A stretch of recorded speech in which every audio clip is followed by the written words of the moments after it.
이 본문에는 예수님 이미지가 두 개 나옵니다. 하나는 사자예요. 유대 지파의 사자. 멋지죠. 그 영화 시작하기 전에 어흥 하는 그 장면. 예수님이 그런 거 용감무쌍하게 이기는 그런 분이세요. 진짜 이 땅에 계실 때 사자처럼 활동하셨어요. 가는 곳마다 사자 후 말씀 전하셨고, 또 귀신 쫓으시고 병 고치시고 불하지 않고 복음 사자처럼 전하셨어요.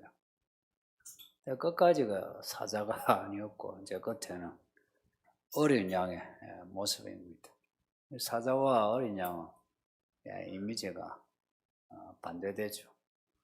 사자와 어린 양이 뛰노는 이게 천국의 모습인데, 예수님이 어린 양의 모습이 이제 진짜 모습이 우리의 구주 그리스도 하면 어린 양의 모습입니다. 그래서 요한계시록에 사자보다 그 어린 양의 이미지가 훨씬 강렬합니다.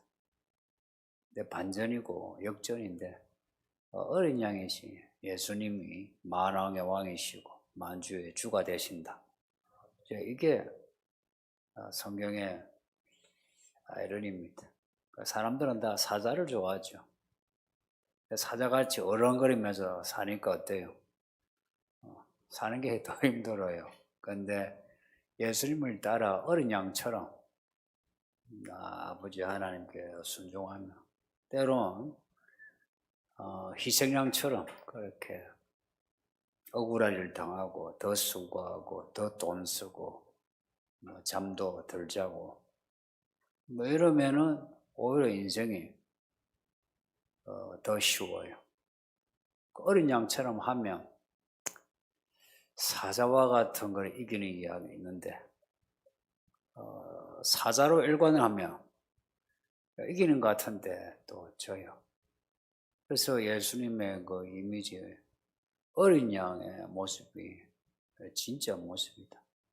사자, 독수리, 사람, 이런 내생물의 모습도 어린 양의 모습에서 다 나오는 거예요. 우리의 믿음도 똑같습니다. 진짜 믿음으로 이기는 사자 같은 사람은 어린 양의 그런 모습을 가진 사람입니다. 그 예수님이 기꺼이 죽음을 맞이했죠.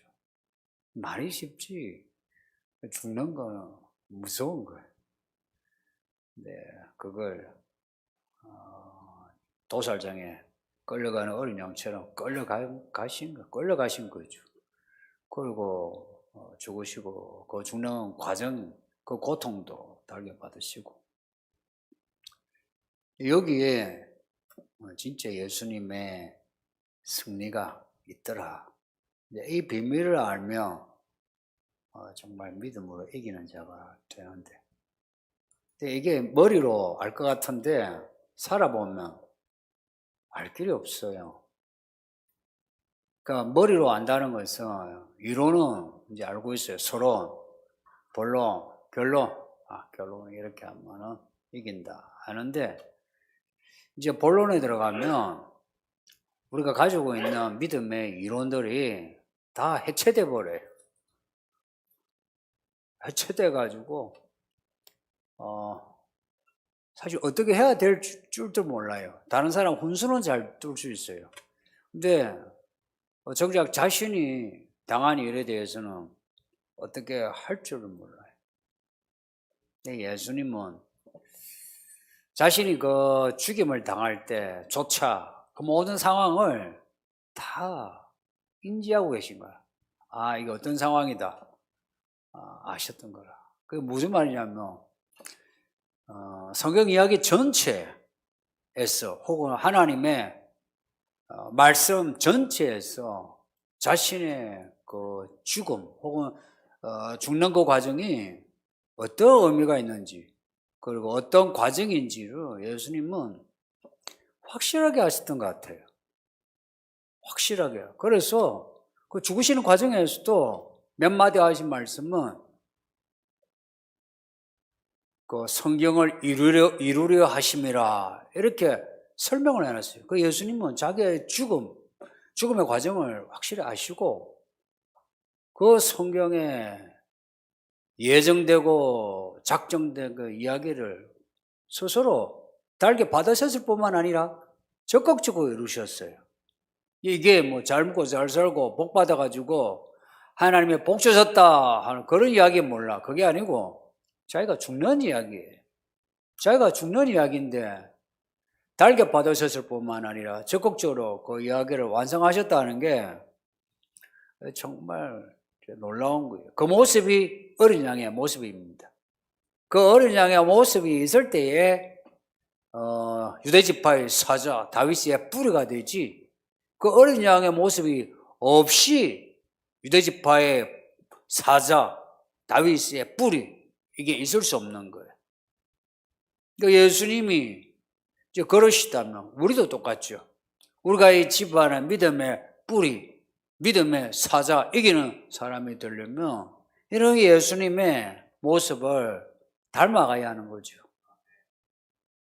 예수님을 진짜로 믿느냐 안 믿느냐 이제 이게 관건이 우리끼리는 서로 간에 그 모습만 보고 저 사람 믿음이 좋아 할 수도 있어요. 근데 사람은 그 모습을 보잖아요. 그 모습도 이제 그 표피가 몇 층 있잖아요. 뭐 또 벗기면 또 벗기고 또 안에 또 있을 수 있고 그 안에 있는 그 심령이란 말은 성경에는 그게 동기를 말해요. 그냥 우리 한글에는 그 심령을 보시니라 뭐 사람은 그냥 뭐 외모를 보나 하나님은 심령을 본다 할 때 그 심령이란 말은 그 동기, 그 저의 그걸 보신다. 그 저희를 우리 알 수 없어요. 근데 하나님은 그것을 아시고 그 저희 그 심령이 어린 양과 같으면 하늘에 계신 아버지 하나님이 그 어린 양을 사자같이 이기게 하신다 이 말입니다. 그러니까 이기는 성도는 그 어린 양 같은 모습을 하고 있어요. 그 복의 사자가 아니고 어린 양이에요. 우리 성도님들 우리 가운데 있는 이 나타나는 모습을 잘 보세요. 아마 공감하실 것 같아요. 막 사자같이 이러는 분은 오히려 어느 정도 시간 지나면 기진맥진 저 뒤에 처져 있어요. 근데 어린 양 같은 분은 어느새 그 어린 양이 갑옷을 입고 있고 사자 같은 그런 모습을 하고 있어요. 이제 이 이야기는 예수님의 이야기하고 똑같아요. 사도 요한이 앞에 1장에서 고백했잖아요. 내가 예수의 나라와 환난, 참음에 동참한 자라. 그리고는 밤모섬에 유배되어 있어요. 마치 감옥에 갇혀 있는 거예요. 바울도 감옥에 갇혀서 옥중 서신을 썼어요. 그 앞에 있는 에베소서, 빌레몬서, 빌립보서, 뭐 골로새서 이런 성경이 다 감옥에서 쓴 거예요. 그 감옥에 있으면 다들 어떤 기분입니까? 내가 예수를 이래 잘 믿는데 왜 내가 감옥에 있어? 내가 왜 이래 못 살아? 회의를 가지는 않아요. 근데 오히려 그래 감옥에 있으면서 오히려 그 거리 독수리 날개 쏘서 올라가는 혹은 사자에 이기는 이야기 그런 모습이 지금 사도 요한도 지금 감옥에 있으면서 이 요한계시록을 기록한 겁니다. 그 예수님 말씀 맞아요. 우리가 약한 중에 강해지는 거예요. 나중된 자 먼저 되고요. 그 어린 양의 모습이 있을 때에 성경에 나오는 그 좋은 이미지들 있죠. 그게 가능하지. 그 모든 뭐 좋은 모습 하나하나 가져도 어린 양의 모습이 없으면 그게 헛됩니다. 그러니까 성도님들, 이 교회 저나 여러분이나 어린 양 예수를 닮아갑시다. 그 예수님이 가자 이러면 우리는 약간 뻗대잖아요. 말로는 간다 해놓고 가자고 이렇게 땡기면 어찌합니까? 목을 딱 땡기면서 가기 싫어요. 그렇죠. 그러고는 서로 간에 뿔을 들이대면서 서로 경쟁하고 그러잖아요. 제자들도 처음엔 그랬죠. 근데 예수님이 어린 양으로 죽으시는 거, 그걸 직접 본 거예요. 그리고 죽으시고 부활하신 후에 그 죽음의 흔적을 손에 본 거라. 예수님이 그러셨잖아요. 내 손에 이 못자국을 보라고. 야, 내 허리에 이 찔린 자국을 한 만져보라고. 그 어린 양이 죽음을 딱 보고 난 뒤에 제자들이 달라졌어요. 그리고는 그 예루살렘에 머물러 기도를 하는데 정말 애써 기도했습니다. 예전에 기도하라면 다 졸았어요. 근데 이제 어린 양의 죽음을 딱 보고 난 뒤에는 기도를 하는데 전혀 기도했어요. 이 전혀 기도한다 이런 표현 우리 잘 안 쓰죠. 근데 이게 뭐냐? 강조하기 위해서 기도하는데 딴 생각 없이 기도한 거예요. 다들 장가가고 나이 들고 해가지고 사실은 살아가는 데만 해도 버거운 사람들이에요. 그 사람들도. 근데 예루살렘에 그 다락방에 모여서 기도를 전혀 오직 기도만 한 거예요. 그렇게 하니까 성령이 임하신 거라. 임하고 나니까 이 사람이 달라졌어요. 첫째, 말이 달라졌어요. 말이 달라지는 게 첫 번째입니다. 그 다음에 말이 달라지니까 행동이 달라지고 행동이 달라지니까 가는 거처가 달라져요. 그래서 뒤에 땅끝까지 복음을 전하게 된 겁니다. 그 이야기가 이 성경 이야기입니다. 성도님들, 예수님이 우리를 이끄시는 그 이야기가 있어요. 여러분이 이 서울이기는 교회에 오실 때, 나 이 교회 가야지, 이상원 목사가 좋아 해서 오신 분 있습니까? 여러분들 대부분은 어쩔 수 없이 왔어요. 그죠? 어쩔 수 없이 왔어요. 왜 그러냐? 저도 어쩔 수 없이 개척했거든. 여러분도 어쩔 수 없이 왔지. 뭐 와가지고 저 목사 설교 잘하더라 가서 은혜 받자. 참 그랬으면 저도 큰 소리 치겠는데 별로 그런 분 없어요. 어쩔 수 없이 뭐 한 바퀴 돌다가 여기 왔던지 뭐 자녀가 아니면 어머니가 가져가서 왔던지 해요. 그래서 왔지. 그리고 이 아이들은 엄마 아빠가 뭐 여기 다니니까 같이 여기 있는 거지. 다 그래요. 예수님이 우리를 이렇게 이끄신 거예요. 근데 알고 보면 이게 제일 큰 은혜입니다. 우리가 예수님에 의해서 이끌려서 혹은 이끌렸다는 건 앞에서 이끄는 거고요. 뒤에서는 몰아오신 거라. 성령이 몰아서 딴 데 가고 싶죠. 여러분, 여기 사랑의 교회, 소망교회 가고 싶죠, 그죠? 거기 가면 시설도 좋고 목사님도 훨씬 잘생겼어요. 설교도 훨씬 듣기 좋아요. 가고 싶죠? 에이, 우리 아이들은 아빠 그러면 나 사랑의 교회 갈 거라고. 가고 싶죠. 근데 가기가 힘들어요. 왜 가기가 힘드냐? 이게 믿음이 있으니까요. 매여 있어요. 믿음이 없으면 이미 갔어요. 믿음이 있으니까요. 매여 있어요. 이런 거예요. 뭐가 좋고 그걸 떠나서 실은요. 뭐가 좋고 떠나서 하나님이 여기 보내셨다. 내가 있어야 될 곳이라 해서 있게 되는 거예요. 처음에는 몰라도 시간이 가면 갈수록 그걸 알게 돼요. 저도 어쩔 수 없이 개척한 거예요. 뭐 꿈이 있어, 이런 거 거창한 것도 없이 그냥 어린 양처럼 가자 했어. 아브라함이 이삭을 이끌고 3일 길을 걸었죠.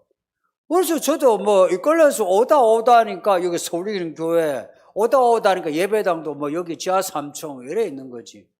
이렇게 이끌려 온 사람들이 우리가. 그러고 보면 우리가 믿음이 크나 작으나요. 목사가 여러분 보고 믿음이 좋다 안 좋다 그래 살면 되겠나 하든 말든지 우리 모두에게는 예수 그리스도의 흔적을 가지고 있어요. 저는 이것이 우리의 믿음의 프라이드라 여깁니다. 우리가 뭘 해서가 아니고 하나님이 우리를 택하시고 어린 양 예수가 우리를 아시고 그 이야기를 우리에게 불어넣으신 거라. 예수님이 그 부활하시고 제자들에게 하신 그 첫 말씀이 성령 받으라 하고 하셨어요. 그건 뭐냐? 성령의 이끌림을 받으라 이야기예요. 그래서 우리가 여기에 이렇게 앉아 있는 거예요. 뭐 예배 드리면서 졸든지 딴 생각하든지 뭐 그런 것을 떠나가지고 우리가 여기에 있다는 거는 우리 모두가 예수의 흔적을 가지고 있으니 고로 우리가 앞으로도 바라봐야 될 존재는 예수님밖에 없습니다. 근데 예수님이 안 보여요. 꿈에도 안 보이고 뭐 기도를 하는데 보입니까? 가끔만 보일 때 있지만 그런 사람은 거의 없어요. 없기 때문에 우리는 난제가 있어요. 예수님을 어떻게 따르느냐 하는 겁니다. 근데 여기에 존재는 예수님이 계신데 살아계신데 나와 함께 하신다, 나에게 말씀하신다, 나를 이끄신다, 이 믿음이 전제가 되고요. 그리고는 말씀을 읽고 듣고 설교도 듣고 하는 거예요. 들으면서 따라가면 됩니다. 저도 따라가고 있습니다. 저도 이 아이들처럼요, 아버지께 예수님께 엉키면서 따라가요. 도와주세요. 불쌍히 여겨주세요 하고 그냥 엉기면서 따라가는 겁니다. 따라가다 보면 우리가 사자가 되어 있어요. 따라가다 보면 우리가 소가 되어 있고, 따라가다 보면 우리가 독수리가 되어 있고, 따라가다 보면 예수님을 닮은 온전한 사람의 모습이 되어 있어요. 우리에게 이렇게 주의를 주신 거. 특히 또 오늘같이 이렇게 한날을 정해서 부활주일로 부활을 기념하게 하신 거는 이런 이 은혜를 다시 되새김질 하라는 겁니다.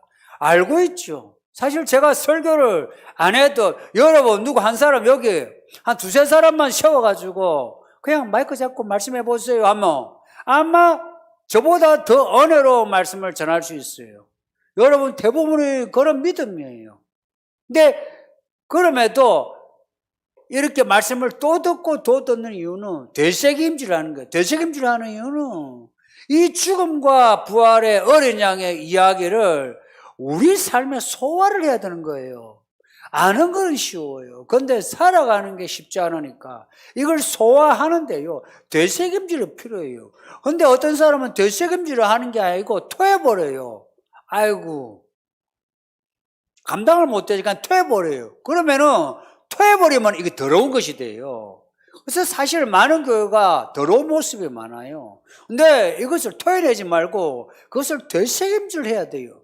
그리고 다시 집어넣고요. 소화가 안 된 말씀 다시 집어넣어야 돼요. 또 소화해야 돼요. 또 소화가 안 된 말씀을 또 다시 또 되새김질해서 또 잡아넣어야 돼요. 이 말씀을 토해내면 안 돼요. 성도님들, 말씀을 내가 토해내는 거하고 내가 말씀을 되새김질해서 내가 소화해서 그 말씀이 나의 양분이 되고 나의 성장이 되는 거하고 구분이 되죠. 이 구분이 되면요, 스스로가 어떤 결기를 가지고 맘먹어야 돼요. 내 이 말씀을 내가 읽고 듣고 내가 살리라, 내가 죽을 때까지 살아보리라. 내 아무리 어려운 일이 있어도 이 말씀 내가 버리지 않으리라, 내가 토해내지 않으리라, 살아내리라. 예수님이 고발당하고 얻어 터지고 침뱉음을 당하고 재판당하고 그리고 끌려가고 십자가 못에 박히고 그 죽는 고통을 겪어도 예수님이 어린 양으로 죽으셨던 것처럼 우리도 끝까지 가리라 해야 됩니다. 그래야 어린 양이시 예수님을 맞이할 수 있어요. 어린 양이시 예수님이에요. 우리에게 오실 예수님은 죽음의 흔적을 가지고 계시기에 누구를 구원하겠습니까? 어린 양의 모습을 한 사람을 구하지 않겠습니까?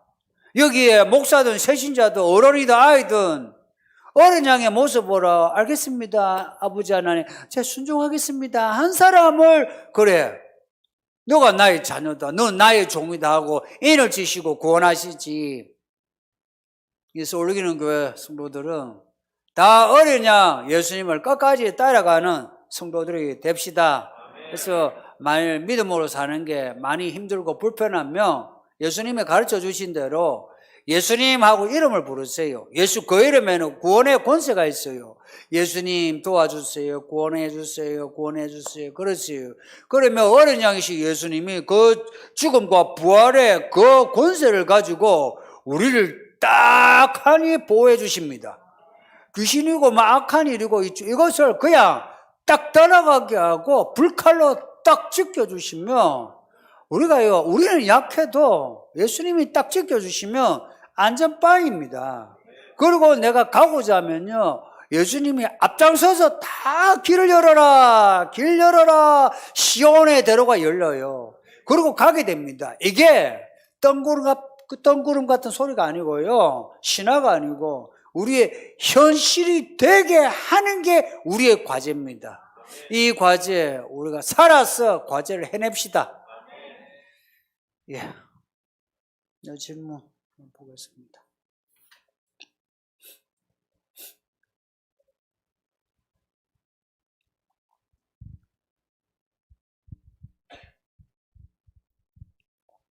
목사님, 늘 감사드립니다. 요한계시록이 성경 말씀의 압축이며 결론이라고 배우는데요. 레위기의 제사를 다시 보니 더욱 그러한 것 같습니다. 레위기의 제사 방식이 예수님의 고난과 죽음과 부활의 방식과 같은 맥락에 있다고 생각해도 될까요? 하나님은 이미 이런 것들을 아들을 보내시기 전에 설계하신 것 같습니다. 제물의 머리에 안수하는 것이 죄인이 자신의 죄를 전가하는 것이라고 하셨는데, 예수님은 아무 공로 없는 저를 위해 죽으셨는데 이것은 제 의지로 전가한 것이 아니라 저를 긍휼히 여겨 죄를 가져가게 하신 건가요? 제사에서 죄인이 직접 가죽을 벗기고 각을 뜨는 것은 회개함에 있어 옷을 찢고 마음을 찢는 것과 유사하다고 할 수 있을까요?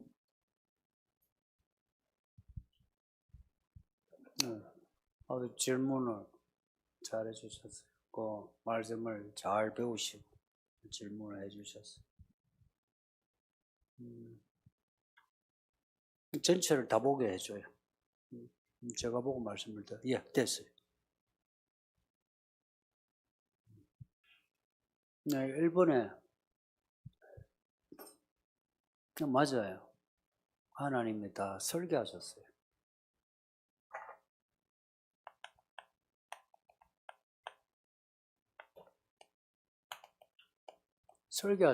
설계하셨어요. 근데 이 설계, 성경의 말은 여러분이 그 흔히 하신 말, 예정하셨다. 예정하셨고, 작정하셨다. 계획하셨다. 근데 다 같은 말이에요. 근데, 이거는 그냥 디자인 이렇게 하는데, 요 말들을 쓸 때는, 이제 우리에게 적용할 때는 여기에 항상 수동태를 쓰는 게 좋아요. 예정된, 작정된, 계획된, 그게 뭐냐? 예를 들어서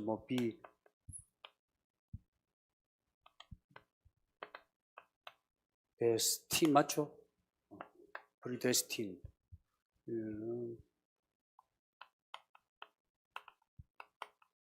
B. 다 똑같이 B를 앞에 넣어가지고요. 플레인. 하나님이 작정하시고 일을 우리는 설계하신 일을 우리는 예정되고 작정되고 계획된 그 일들을 봐야 합니다. 그걸 요 말씀으로 가르쳐줘요. 7번의 이야기는 거기 우리에게 딱 펼쳐질 때는 작정된, 예정된, 계획된 이야기입니다. 이거 가르쳐 주셨어요. 그리고 우리가 지금 요 시대에 여기 살잖아요. 이 시대에 여기 산다는 거는 이 상황이에요.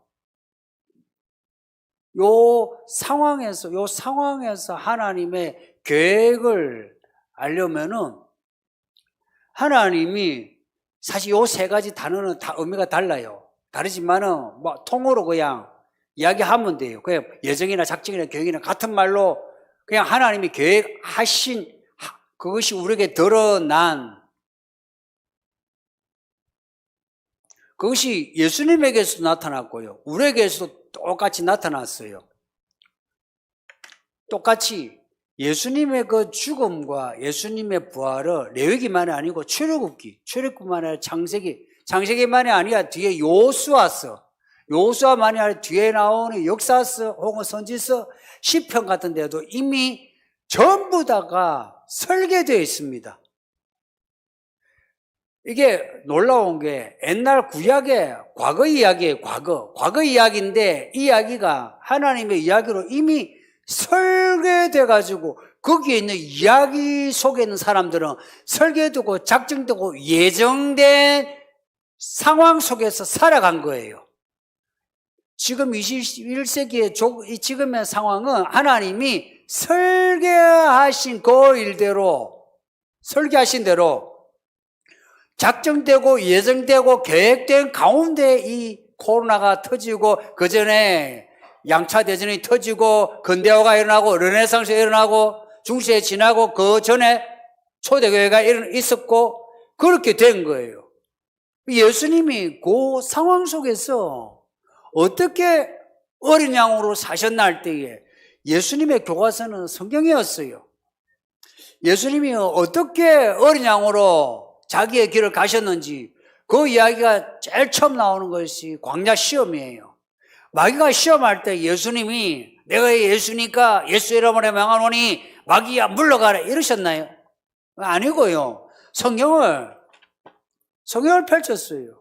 그리고 민수기, 신명기 이런 말씀, 10편 말씀을 들고는 말씀으로 대적했어요. 그 말씀을 대적하니까 마귀가 물러났어요. 그런 성령의 수종을 들었어요. 그 뒤에도 계속 예수님은 말씀대로 살았어요. 그러니까 이런 맥락이죠. 레위기와 예수님의 이야기의 맥락. 그러면 오늘 우리에게는 예수님의 이야기와 우리의 맥락, 이것을 알려면 어찌해야 됩니까?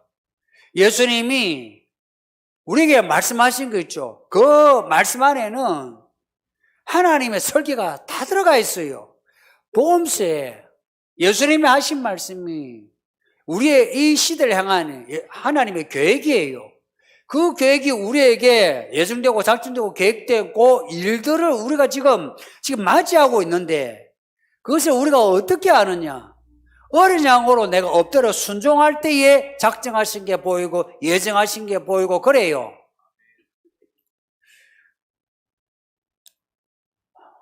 이해가 되셨으면 좋겠는데 레위기의 제사 방식하고 예수님의 십자가 죽음의 방식하고 이거는 하나는 성전 안에 의식을 따라 한 거죠. 그런데 십자가의 죽음은 그거와 다르지, 그죠?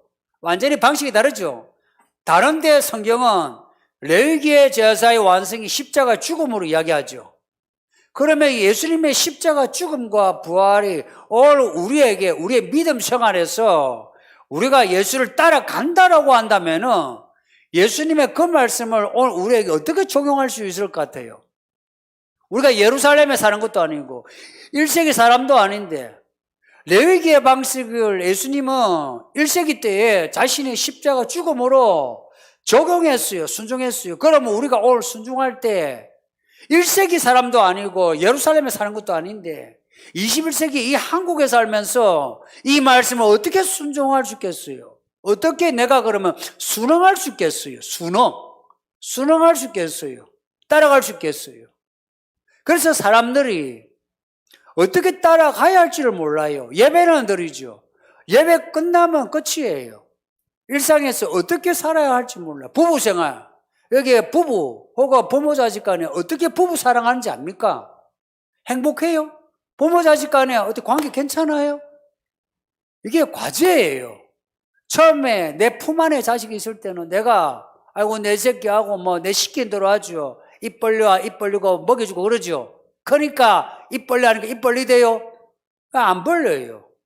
그러니까 이런 우리 상황은 하나님의 이 설계를 우리가 이 설계대로 설계가 나타난 게 작정되고 예정되고 계획된 거예요. 이걸 살아가는 데 있어서 이 맥락을 알려면은 끊임없이 이 말씀을 읽고 듣고 지켜 행하는 어린 양의 모습을 내가 가져야만 돼요. 이게요, 성경 공부를 해서 되는 게 아니고 들은 말씀을 내가 살아내야 가능한 거예요.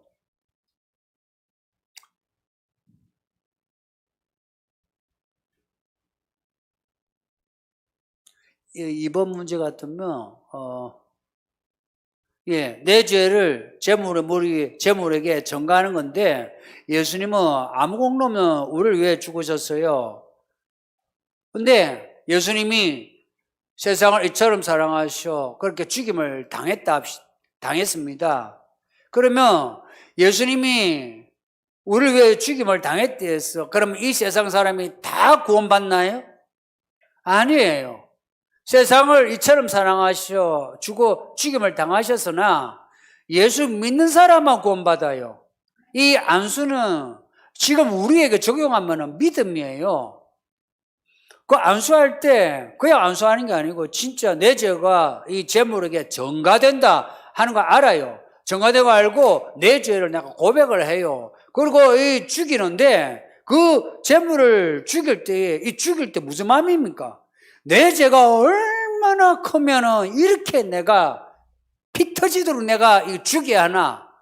내 죄가 얼마나 견고하면 뼈를 그 각을 떠야 할 만큼 내 죄가 이렇게 무겁나 생각하지 않겠어요? 그 구약의 그 믿음은요, 실제적인 믿음이에요. 여러분이 한번 그렇게 성전에서 제물을 한번 바치고 나면 다음에 같은 죄 지으라면 지켰습니까? 아이고, 제물을 가지고 제사 드리러 가기 힘들어서 안 해요. 그리고 제물 잡는 데 있어서 그 잔혹함이 그게 무서워서 또 하지 못하죠. 그러니까 우리의 믿음이요, 예수님이 날 위해 죽으셨다는 그 믿음을 내가 가지고 예수 이름으로 회개를 하는 거예요.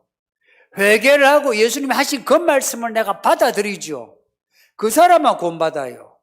그게 전가의 실제 모습이에요. 내 믿음 있죠.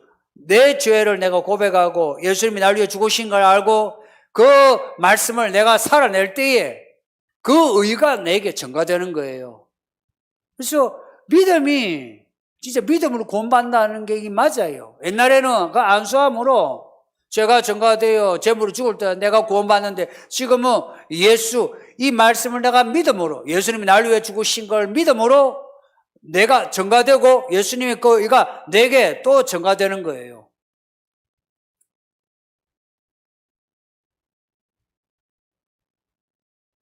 여기 제 의지로 전가한 것이 아니라 저를 긍휼히 여기셔서 죄를 가져가신 것인가요? 예, 이 말은 반은 맞아요. 근데 의지란 거는요, 내가 믿어야지 해서 믿어진 게 아니었어요. 하나님이 믿음을 주셔야 했어요. 근데 하나님의 믿음을 주셨는데 내가 그 믿음을 받은 겁니다. 이해되실 거예요. 어떤 때는요, 예전에 무슨 교회에서 아니면 누가 전도하면 하나도 귀에 안 들어와요. 근데 어느새 내가 귀에 들어와요. 들어와서 내가 교회에 앉아 있어. 믿음을 주신 거라. 그러니까 이게요, 하나님이 주신 은혜인 동시에 내 믿음의 자유의지예요. 자유의지로 그 믿음을 내가 붙잡은 거라. 그렇게 붙잡을 때 하나님의 긍휼하심을 입는 겁니다. 입는 것이래요. 은혜를 입는다고, 은혜를 받는다고요. 네, 3번 같으면 제사에서 죄인이 직접 가죽을 벗기고 각을 떠는 것은 회개하면서 옷을 찢고 마음을 찢는 것과 똑같은 거죠. 재물을 죽일 때 솔직히 생각해 보세요. 자기 죄 때문에 이 양이 죽는 거 아니에요. 그 양을 죽이는데 가죽을 벗기고 각을 뜨고 내장을 씻고 할 때에 아마 이게 살아있는 교육일 겁니다. 죄를 어떻게 없애는지 이렇게 철저하게 없애야 죄가 없어져요. 만일 그 과정을 안 겪고 불에 태웠다. 아유, 귀찮아. 그냥 불에 태우자. 해서 태웠으면 죄사함이 있을까요? 없어요. 그 과정을 다 겪어야 돼요. 그 말은 죄를 처리하는 과정이 그리 쉽지 않아요. 이 말은 우리가 예수를 믿고 구원받는 과정이요. 그런 거 있잖아요. 사형리 같은 거. 이거 영리 아니면 성경 몇 구절 가지고 믿습니까? 예, 믿습니다. 구원받았습니다. 이거는 그냥 사람 장난이고요. 이 죄 사함의 과정이란 게 그리 쉽지가 않아요. 정말 예수님이 날 위해 죽으셨고 내 죄가 얼마나 큰지에 대해서 내 죄를 내가 가죽을 벗기고 내가 각을 뜨고 쪼개고 내장을 꺼내고 그런 과정, 그 과정이 알고 보면 내 죄에 대한 나의 애통함이죠. 야, 내가 이렇게 큰 죄를 지었나? 여러분들 예전에 한번 점을 보거나 한 적이 있죠. 푸닥거리. 그게 얼마나 큰 죄인인지 잘 모르는 분이 있죠. 근데 그 죄가 무슨 죄인지 알고 나면요, 맨날 며칠고 그 죄 하나 가지고 눈물 흘릴 수밖에 없어요. 그 죄 하나 때문에요. 우리 생각에는 아이고 죄를 고백하면 용서해 준다 그러지요. 맞아요. 맞는데 그 죄가 어떤 그 더러운 죄인지 그걸 알게 되면요. 고백만 하는 걸로 그치지 않아요. 눈물 나오고요. 그리고 맨날 며칠 그 잘못했습니다 그래요. 이런 거예요. 하나님이 이미 용서를 해도요. 내가 그 죄로 마음이 아픈 거예요. 그래서 더 기도하고 그리고 이제 어떻게 살아야 합니까? 그것을 자꾸 물어보고 내가 죄와 반대 방향으로 어떻게 하면 나아갈 수 있는지 그것을 자꾸 묻는 거죠. 아이고 이거 글 쓰는데도 수고하셨습니다. 예. 요즘 선거로 시끄럽습니다. 이렇게 시끄러운 중에 우리는 어떻게 행동해야 하나요? 예수님의 부활 신앙을 뿌리로 둔다면 어떻게 행동해야 하는가요? 선거는 정치적인 행위입니다. 이거는 정치적인 신념 혹은 정치적인 이념에 따라서 민주주의 방식에 따라서 자기가 투표하는 거예요. 그래서 각자의 정치적인 신념과 이념에 따라서 투표하는 게 다를 수 있어요. 근데 문제는 이제 정치가 미치는 영향이에요. 정치가 미치는 영향이 우리 삶 전체예요. 지금의 방역 정책도 정치거든요. 그러니까 이런 그 방역 정책이 정치적인 행위로서 교회에 미치는 영향이 큽니다. 그리고 정부가 어떤 정책을 펼치느냐에 따라서 교회, 여러분의 믿음 생활에 크게 영향을 줘요. 뿐만 아니라 여러분의 일상생활이 있죠. 일상생활까지도 정치가 영향을 미쳐요. 여기에 좀 생각을 할 필요가 있어요. 정치적인 신념하고 이념이란 거하고요. 정치가 미치는 영향하고를 좀 생각해야 돼요. 정치가 미치는 영향을 생각하지 않고 이론이 있지, 이론. 보수면 보수, 진보면 진보. 그 이론이 좋아가지고 이론을 지지한, 그리고 그 이론을 따라서 정당과 정치인을 지지한 사람은 좀 생각을 해야 돼요. 정치적인 이론하고 정치가 미치는 영향을 동시에 생각해야 돼요. 그 영향에 나의 일상을 생각해야 돼요. 특히나 내 믿음과 삶을 생각해야 돼요. 또 하나 생각해야 될 게요. 아무리 좋은 정치적인 신념, 이념이 있어도요. 문제는 그런 신념과 이념을 가진 정치인들, 지도자들의 문제예요. 아무리 좋은 정치적인 이념과 신념이라도 그 지도자가 완전한 사람이 없어요.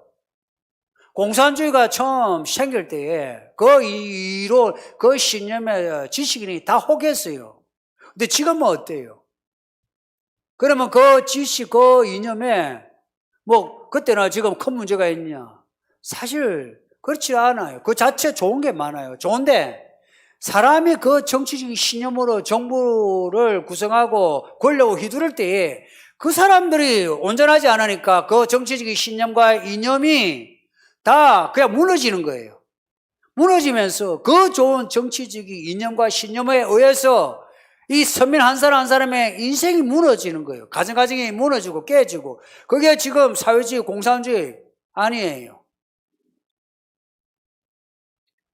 그러니까 정치적인 신념하고 이념 아무리 좋아도요. 지금의 정치인이 어떤 인간이냐, 어떤 존재냐. 말하자면 신념과 이념에 맞는 사람들 같으면 그나마 다행이에요. 근데 그 신념과 이념에 맞지 않는 오히려 율배반적인 그런 사람이라면 그런 사람을 뽑으면 안 돼요.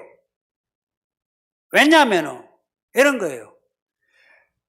좋은 신념과 이념을 나쁜 사람이 가질 때는 그것은 도구로 사용해요. 독사가 되어버려요. 그럴 때는 오히려 그런 쪽을 뽑으면 안 돼요. 그리고 우리는 믿는 사람입니다. 여러분들. 이는 목사인 저만 아니라 여러분도요.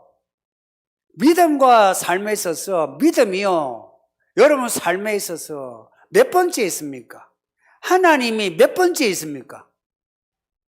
한 두 번째, 세 번째 이래 됩니까?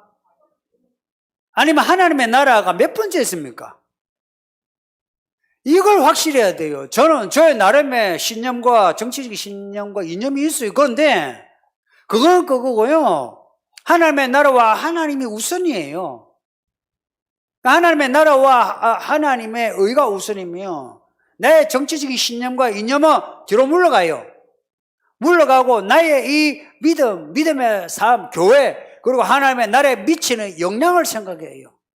그 영향에 악한 영향을 주는 정치적인 신념, 이념은 뭐 원래 내가 가지고 있던 정치적인 신념이 이념이 상관없이 전부 다 버리고 아니면은 반대해요. 저는 그렇게 해요. 여러분도 그렇게 해야 돼요. 이 믿는 사람들이요. 자기가 가지고 있는 정치적인 신념과 이념을 가지고 그걸요. 자기의 일상과 믿음과 삶을 놔두고 무조건 그 정치적인 이념과 신념을 따라간 사람이 있어요. 그 사람은 복음을 모르는 사람이에요. 하나님을 모르는 사람이에요. 하나님의 나라의 일을 못해요. 그 사람은. 어느 때보다 지금 뭐 코로나 방역하면서 이때 이 정치가요 많이 개입되어 있어요. 언론과 정부가 많이 개입되어 있어요. 여러분 생각하는 것보다 많이 개입되어 있어요. 많이 개입되어 있다고요. 단지 방역이 아니고요. 정치가 개입되어 있다고요. 목사님 제가 바란 건요. 정부가 뭐 교회를 지지해주고 그런 거 없어요. 그냥 있죠. 그냥 종교의 자유하고 공평하고 과학적인 방역이면 돼요. 특별히 안 해도 돼요. 그리고 민주주의 가치에 맞게 거기에 맞게끔 하면 돼요. 그런데 그런 부분에서 아쉬움이 많은 거예요. 이것은 개별적인 정치적인 신념과 이념을 떠나가지고 우리의 개별적인 믿음, 우리의 믿음의 삶에 있어서 지장을 주는 거예요. 이 지장을 받으면 믿음에 크게 지장을 받아요. 그러면은 어떤 정부든지 그 정책에 반대할 수밖에 없고 그 정치, 그 정당을 지지할 수 없어요. 그것이 여러분도 그렇게 해야만 해요. 그렇지 않습니까? 이게 합리적인 거예요. 로마서 12장에 영적 예배를 드리라 그러죠. 그게 무슨 예배인지 압니까? 합리적으로 예배 드리라 그 말씀입니다. 믿음으로 지혜롭게 분별하라 그러죠. 합리적으로 분별하는 겁니다. 뭐 예수 믿는데 가지고 무조건 있죠. 골이 아니고 있잖아요. 꼰대처럼 막 그냥 있죠. 아니 막 태극기 흔들고 그게 아니고요. 이 말씀에 맞게끔 합리적으로 하는 겁니다. 합리적으로. 그래서 믿음 생활은요. 이 뿌리가 있으면 그 뿌리에서 나오는 이파리 그리고 꽃 열매로 살아야 되는 거예요. 뿌리 놔두고 그냥 이파리와 그리고 꽃 열매 따로따로가 아니에요. 그래서 우리의 열매와 꽃잎과 잎을 뿌리가 뭐냐 그 뿌리를 찾아야 돼요. 이 문제에서 저나 여러분은 같이 하나님 앞에 나아가야 되고 그리고 연구하는 자세를 가져야 됩니다. 근데 이 성도들이요, 우리나라는 옛날 80년, 90년 지나오면서 스스로 정치적인 사람으로 자라왔어요. 그래서 이런 문제 생기면요, 교회가 없어요. 자기가 가지고 있는 정치적인 신념을 따라 말을 하고 주장을 해요. 만약 여러분이 이 성경과 교회, 이 믿음하고 여러분 신념하고 안 맞으면 여러분이 알아서 결정하세요. 그런 사람 있죠. 말하면 있잖아요. 말도 안 되는 소리 해요. 믿는 사람이면 믿는 사람으로서의 우선순위가 뭔지를 그 부분에 대해서는 공유를 해야 돼요. 그리고 안 믿는 사람은 안 믿는 사람과의 교차되는 가치관이 있어요. 과학성, 공평성, 합리성 이런 부분에서 또 이야기하면서 논쟁이 돼야 돼요. 근데 여러분은 믿잖아요. 믿는 사람이 작년 보세요. 무조건 방역한다고 예배당 문을 닫았으면 1년간 문을 닫아야 돼요. 지금 여러분 집에서 예배가 됩니까? 그게 될 때는 어떤 데 되느냐면요, 북한처럼요 예배를 드리면 죽일 때 지하에서 예배가 진짜요 예배가 돼요. 근데 지금은요 술집에 문 열고 지하철 왔다 갔다 하고 저녁마다 사람들이 먹고 마시고 하는데 예배당 문을 닫는다는 것은 그것은 스스로 믿음을 포기하는 거예요. 이게 합리적이지 않습니까? 진짜 참네. 내가요, 그것도 또 배웠다는 사람이 그러면요, 뭘 배운지 모르겠어요. 예전에 그 손봉호 교수, 대담인가 무슨 교회에서 설교를 하는데, 한마디가 그래요. 이유는 예배하면 코로나 걸리니까. 그럼 당신이 코로나 걸리니까 지하철도 안 타고 식당에 안 가느냐 말이야. 그러면 근데 이해를 하겠어요. 자기들은 다 먹고 마시고 다니면서 다 마스크 끼고 있잖아요. 기도하는데 마스크 끼지. 찬송하는데 마스크 끼지.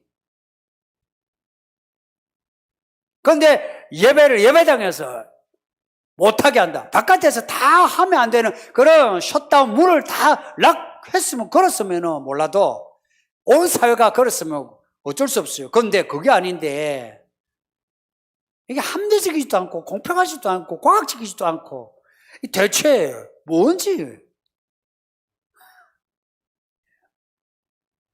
부활신앙에 뿔을 둔다면 부활신앙은 뭐예요? 예수님이 날 위해 사신 거예요. 그럼 내가 살아난 거예요. 그럼 내가 어떻게 살아야 됩니까? 하나님의 나라와 의예요. 예수님이 말씀하신 것 분명해. 여러분은 믿음이 분명하지 않아서 길이 이게 모호하죠. 말씀은 명료해요. 그 명료한 말씀을 명료하게 딱 받아들이세요. 그냥 딱 받아들이면요, 길이 명확해요. 그런데 말씀은 말씀대로 따로 개똥 같은 그런 철학은 철학대로 자기가 가지고 있고, 이러니까 이게 믹싱이 되니까 뭐가 됩니까? 뭘 해야 될지 모르죠. 하나님의 나라와 의예요. 그 나라와 의를 위해서라면요, 세상에 대해서 협력하고 도와줘야 되고, 세금 될 것 내고, 법을 지켜야 되고, 지켜야 되고, 다 해야 돼요. 또 한편 이 세상이 이 복음에 대해서 반하면 이 세상에 대해서 저항할 수 있어야 되는 겁니다. 그리고 이런 자본주의, 민주주의, 이거 어디에서 나온지 압니까? 교회에서 시작된 거예요. 자본주의와 민주주의가. 교회가 큰 뿌리예요. 이런 민주주의, 자본주의가 왜 생겼는지 압니까?